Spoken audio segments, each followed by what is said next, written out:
Final week of the transfer window is football's car boot sale. As time runs out ahead of the transfer deadline, panic sets in. It's a giant, multi-million pound car boot sale. I have vivid memories of going to my one and only car boot sale as a child. My parents were obviously desperate for my brothers and I to get rid of some of the copious amounts of toys you end up assembling when you have kids.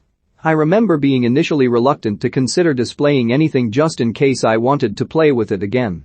Then, a couple of quick sales in, I would have sold the shirt off my back, probably a Spurs one with a name on the back that I would later regret, damn you Chris Armstrong, for a few more shiny pound coins. Then the sales dried up. I recall being distraught as my dad told me to slash my prices to try and make a few more. How could my Gordon the Gopher be worth less than £1? I mean, it looked like it had been in a blender with various crayons and paints, and it had what can best be described as an odd odor, but it seemed like such a great purchase when I made it. I hadn't thought about that day for a long time until I started thinking about this year's transfer window. Look at some of the last-minute bargains that are currently on sale in the Premier League. In Arsenal's car, you can get your hands on collectibles like Bellerin or Torreira. Spurs have already scribbled out the original prices of such delights as Sissoko, Aurier, and Doherty. At Chelsea, they need something far bigger than a car boot to clear out the never-ending, ever-changing list of outcasts. This week they seem to have somehow found buyers for forgotten men Zappacosta and Bakayoko, but who knows how they are going to negotiate the sales of Baba Rahman, Ross Barkley and Danny Deadwood Drinkwater before the deadline? Every team in the Premier League has its own Gordons, from old gems like James Rodriguez at Everton to the ultimate gopher that is Phil Jones at Manchester United. Football owners get a lot of abuse from supporters, but is it any surprise that they are reluctant to make purchases at this point of the transfer window? Especially when they are carrying scars from windows gone by. Michael Edwards is the kind of person who gets to a car boot early and picks up all the unidentified gems. He is back home and reading a paper by 9 a.m.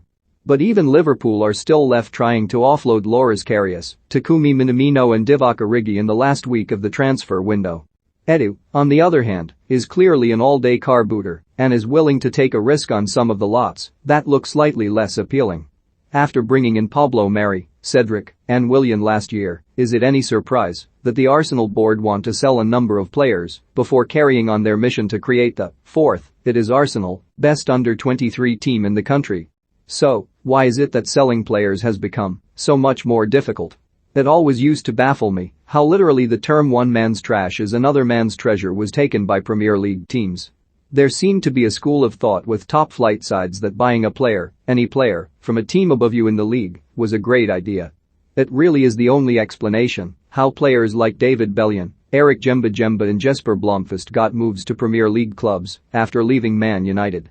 Aston Villa, Everton, and Sunderland seemed to buy exclusively from Big Four teams for a spell in the early 2000s. They thought players that failed when playing with players much better than theirs would succeed with inferior ones was always peculiar. It was no doubt reassuring for teams like Liverpool, Man United and Arsenal to know that, if a player failed at their club there was always someone with a lazy scouting department to take them off their hands. There are still some exceptions, of course, but Premier League teams seem to have become wise to this and are no longer buying players just because a bigger club wanted them at some stage.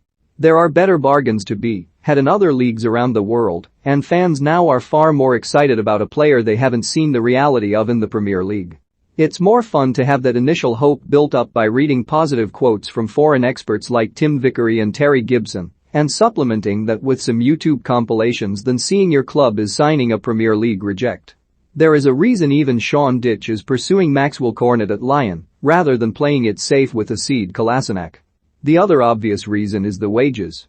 It is no coincidence that Man City have only sold Angelino, Jack Harrison and Lucas Mecca for fees this summer. Their players are on wages that other teams simply will not pay, so any sales of established players will have to be heavily subsidized. This is a common theme across the bigger clubs in the Premier League, and it is inevitable that clubs are going to be left paying players that don't even make their 25-man squad, or they will be paying a high percentage of their wages if they can move them onto another club. Are you sure, Corinthians? So, what is the main remaining hope for getting some of those players you are desperate to offload off the books? Panic. I remember that day at the car boot when there was an hour left and everybody started coming to look at items they had scoffed at earlier in the day with a new perspective. They had managed to convince themselves that a purchase they would never have made at the start of the day was a shrewd one now the price was lower. That kind of self-delusion is what clubs will be hoping for. We are now at the point of the window where there are two types of signings, those that teams have been pointlessly haggling over for months, and the last-minute panic buys when owners are trying to appease fans by just getting anyone through the door. There is always hope for club owners that another team falls into that old trap of thinking that a move to their club will reinvigorate a player's career when Ruben Loftus-Cheek makes his 427th Premier League deadline day loan move. Just look at the last transfer deadline day for the ultimate warning of striking last-minute deals. I would still be aggrieved now if I was tasked with doing any of the administration related to transfers like Josh King to Everton or Ben Davies to Liverpool. Over the next week, there will of course be some transfers that do work out. But prepare to be left utterly bewildered by some of the last-minute moves by Premier League teams.